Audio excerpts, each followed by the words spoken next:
আজি খানাত এয়া মৰাপাতৰ খাৰ দিয়া শাক দেই, তাৰপিছত এয়া হৈছে গাহৰি আৰু বনাইছোঁ ঢেকীয়া। আজি গাহৰি পিচকেইটা কেনেকুৱা লাগিছে বাৰু দেখি খাওঁ খাওঁ লাগিছেনে ৰাইজসকল। তাৰপিছত এয়া দিছোঁ আলু এপিচ, তাৰপিছত দিছোঁ কি জানেনে ঢেকীয়া। ঢেকীয়াৰ লগত খাইছেনে আপোনালোকে? ঢেকীয়াৰ লগত খাই চাবচোন, খুব টেষ্টি হয়। তাৰপিছত এতিয়া এওঁক দি মেলি ল'লোঁ, তাৰপিছত দিছোঁ এপিচ নেমু আৰু মেম জলকীয়া এটা দিছোঁ দেই।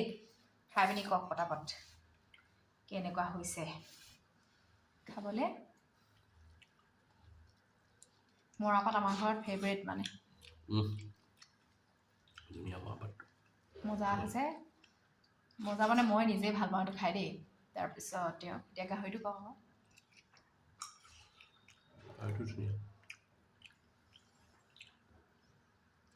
আমাৰ ঘৰত গাহৰি বইল কৰি বনোৱা নহয় দেই, আমাৰ ঘৰত ডাইৰেক্ট বনোৱা হয়।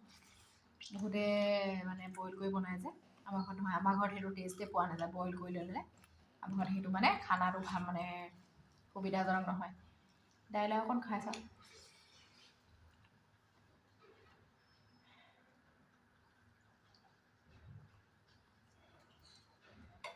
দাইলটো আজি মানে অকল এইটো দিয়ে ভাত খাই দিব পাৰি। মই সেইটো কাৰণে আজি গাহৰি ফ্ৰাই কৰিহে বনাইছোঁ, গ্ৰেভি বনোৱা নাই। তাকে এজনে খালে, এতিয়া ময়ো খাই মেলি লওঁ। এয়া ভাত বাঢ়ি লৈছোঁ অলৰেডি। তাৰপিছত খাই মেলি লওঁ, আকৌ লগ পাই আছোঁ নহয় জানো। ঠিক আছে, বাই বাই।